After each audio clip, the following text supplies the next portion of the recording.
When I'm with my clients, when I'm first with my clients, one of the thoughts that's kind of going through my head is like, can I get this person to tell me some stories from their life? Can you tell me just about the value of story in your therapy? Yeah, I think story is really important because all of us are telling stories about ourselves and each other all the time, every day. And so to ask someone or to kind of prompt them to tell me a few stories about themselves gives me a way in to the way that they view themselves and the way they view other people around them and the way that they view their world.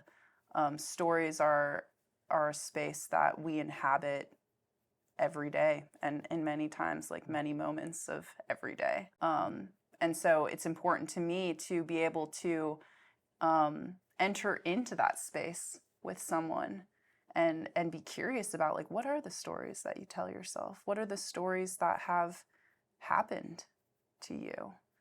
What are the stories that really you find yourself ruminating on or revisiting in your life? Yeah, let me use an example. I mean, from I think many women's lives, including my own, is the naming of like you're being dramatic.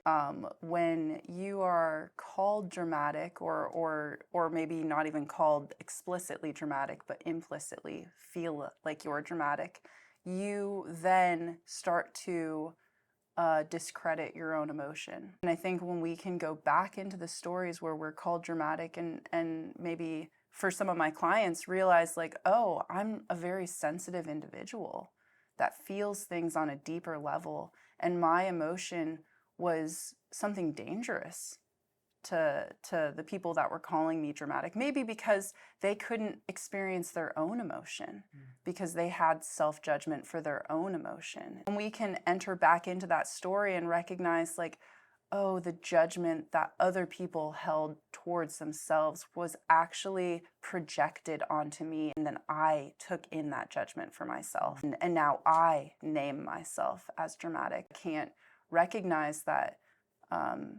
sensitivity to emotion actually connects me to the world, because it's something that makes me see things in a way that maybe people who are less sensitive can't see.